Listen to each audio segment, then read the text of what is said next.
Fala pessoal do vamos seguir aqui para mais uma videoaula dessa série de eletricidade. Na última aula a gente viu que um corpo pode estar negativamente carregado se ele tem mais cargas negativas do que positivas, positivamente carregado se ele tem menos cargas negativas do que positivas, ou neutro, quando ele tem a mesma quantidade de cargas negativas e positivas. Lembrando que são os elétrons que se deslocam de um corpo para o outro, ou que seja de um átomo para o outro. Não são os prótons. Pegadinha de prova, o que se desloca são os elétrons. Então, se a gente tem a maioria dos corpos neutros e é possível que os corpos sejam eletrificados, como se dá esse processo? É isso que a gente vai ver agora, as três formas de eletrificação de um corpo. Para que um elétron consiga sair de um corpo e para o outro, ou sair de um átomo e ir para o outro, ele precisa de energia. Então, qualquer processo que faça isso vai envolver energia. O primeiro processo que a gente vai ver é a eletrificação por atrito. Vou colocar energia em dois corpos causando atrito entre eles. O que é o atrito? Tu pode pensar no atrito como, de certa forma, esfregar dois corpos. É quando existe essa fricção, esse contato contínuo e raspando um no outro entre dois corpos diferentes. Muito importante na eletrificação por atrito. Vamos dar uma olhada aqui no nosso quadro agora.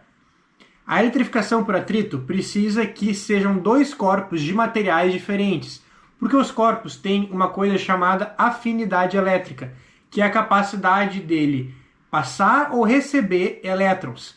Então, se nós criamos atrito entre dois corpos com a mesma afinidade elétrica, nenhum dos dois vai entregar nem receber elétrons. Então, eles precisam ter afinidade elétrica diferentes. Aqui a gente pode ver um exemplo de uma tabelinha em que a gente tem, desde os metais até os vidros, a afinidade deles. Então, se eu esfregar um vidro em um metal, o vidro vai ficar positivamente carregado e o metal vai ficar negativamente carregado. Agora, uma coisa muito importante, o módulo das cargas dos dois corpos vai ser igual. Lembrando, o que é o módulo? É o número sem sinal, apenas o número. Então, se um corpo ficou com 10 coulomb, o outro vai ficar com menos 5 coulomb. Por que isso acontece? A carga ela não se cria nem se destrói, a carga só se transfere. Então, se a carga saiu de um corpo, ela tem que ter ido para o outro. Por isso, os dois corpos acabam com cargas de módulos iguais e sinais opostos, porque quando tu soma isso, a variação dá zero. A segunda forma de eletrificação que a gente vai falar aqui é a eletrificação por contato. Reparem que a primeira era por atrito, tu precisava esfregar os dois corpos. A eletrificação por contato, não, basta que exista contato. Inclusive, esse contato pode ser feito por um fio, um objeto pode estar muito longe do outro e um fio ser encostado em cada um. Então vamos para o nosso quadro ver o que a gente tem aqui. Um dos corpos precisa estar carregado. Então, na eletrificação por atrito, eu podia ter os dois corpos neutros, que quando eu criasse esse atrito, eles iam ficar carregados. Aqui, um dos corpos já precisa estar carregado. Por quê? O que vai fazer com que a carga vá de um corpo para o outro é a diferença de potencial. Nós já falamos um pouquinho sobre potencial elétrico na última aula, e nós vamos ter uma aula exclusiva para cálculos com potenciais elétricos.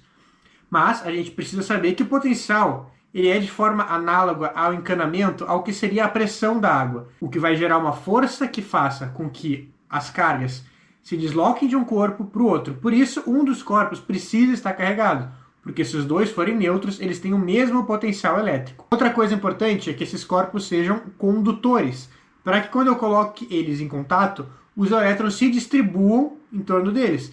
Se esses corpos não forem condutores, a eletrificação vai acontecer só na área de contato entre os dois corpos, porque é só por ali que os elétrons vão conseguir se deslocar, não pelo resto do corpo inteiro. Os corpos eles também têm uma característica importante, que é a capacidade elétrica. É o quanto de carga elétrica eu preciso para mudar uma unidade de diferença de potencial, de tensão elétrica. Então, é quantos coulomb eu preciso para mudar 1 volt naquele corpo. Nós não vamos entrar muito em detalhes nisso agora, a gente vai falar disso mais para frente em outro momento. Mas o que a gente precisa saber agora é que se os dois corpos tiverem a mesma capacidade elétrica, a carga final deles, após o contato, vai ser a média das cargas totais anteriores. Então, entre dois corpos, a média final de cada um vai ser a soma total das cargas iniciais divididas por 2. Por exemplo, eu tenho um corpo com 4 coulomb e um corpo com 10 coulomb. Eles têm a mesma capacidade elétrica e eu coloquei eles em contato. A carga final de cada um vai ser 10 mais 4, igual a 14, dividido por 2, 7 coulomb para cada um. Então, somando a carga total anterior, eu tenho 14 coulomb, e a carga total posterior, eu também tenho 14 coulomb. Então, reparem aqui no nosso quadro, eu tenho Q0A, a carga anterior ao contato de A, mais Q0B, é a carga anterior ao contato de B, dividido por 2, é igual à minha carga B, que é igual à minha carga A. Então, os dois corpos vão acabar com a mesma carga, que é a média das cargas. Se tivesse 3 corpos, seria a mesma coisa. Cada um deles terminaria com a mesma carga, eu teria Q0A mais Q0B mais Q0C dividido por 3, porque agora são 3 corpos. Falando agora do tipo de eletrificação que mais confunde o pessoal, mas que é o mais legal, é a eletrificação por indução. Nessa eletrificação, nós vamos ter 2 objetos. O induzido, que é o objeto a ser carregado, e o indutor, que é o objeto que está carregando. É um objeto que já está carregado. Esse processo vai se dar por etapas, que é importante nós nos atentarmos à ordem. Isso também é pegadinha de questão de prova. Então, nós vamos ter 4 passos. No primeiro passo, eu tenho aqui o meu induzido, que está neutro, e o meu indutor carregado. Eu vou aproximar o meu indutor do induzido, e esse indutor vai ter um campo elétrico, que a gente já falou na última aula. Esse campo elétrico vai causar um efeito chamado polarização. O que é isso? Vamos supor que o meu indutor seja de cargas positivas. Então ele vai gerar um campo elétrico sainte, que vai repelir as cargas positivas e atrair as cargas negativas. Então, por mais que o meu induzido ainda esteja neutro, ele ainda tem a mesma quantidade de cargas positivas e negativas, as cargas positivas vão ir para o lado contrário ao que está o indutor, e as cargas negativas vão ir para o mesmo lado em que está o indutor, pois ele está atraindo elas. Agora, com o nosso indutor ainda próximo, a gente vai aterrar o nosso induzido. Como as cargas positivas, nesse caso, estão do lado do aterramento, esse campo elétrico positivo vai atrair elétrons a partir da Terra. Lembrando que a Terra a gente considera que tem uma capacidade elétrica infinita, por causa do tamanho dela, então ela pode tanto doar quanto receber elétrons sem mudar o seu potencial. Então a Terra vai ceder elétrons, ela vai enviar elétrons para esse corpo através do aterramento. Agora, eu só tenho isso porque o meu indutor ainda está próximo. Então o que eu preciso fazer agora é retirar esse aterramento para que esses elétrons não tenham um caminho de volta. Agora, sem eles terem um caminho de volta, estando presos dentro do induzido, eu posso retirar o meu indutor de perto e esse corpo vai estar negativamente carregado, porque ele tem a mesma quantidade de prótons que ele tinha antes e de elétrons que ele tinha antes. Então ele estava neutro.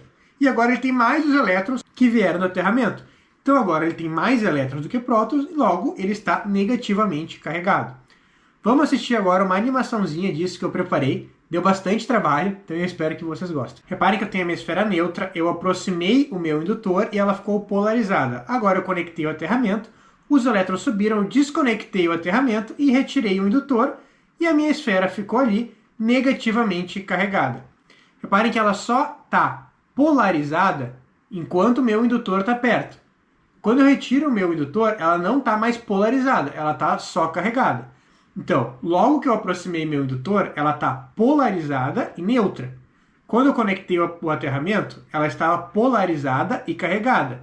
Quando eu retirei o aterramento e retirei o indutor, ela ficou carregada, mas não polarizada. Então, por causa desse processo, reparem que a carga final do induzido vai ter sempre sinal oposto à do indutor. Se o indutor é positivo, a minha carga final do induzido vai ficar negativa. Se o meu indutor fosse negativo, a carga final ficaria positiva. Isso falando apenas do sinal, não do módulo. O módulo do induzido, o módulo da carga do induzido vai ser sempre menor ou igual à carga do indutor, por causa de uma característica do campo elétrico. E bem no finalzinho, acabou a bateria da câmera. Muito obrigado e siga nas suas redes.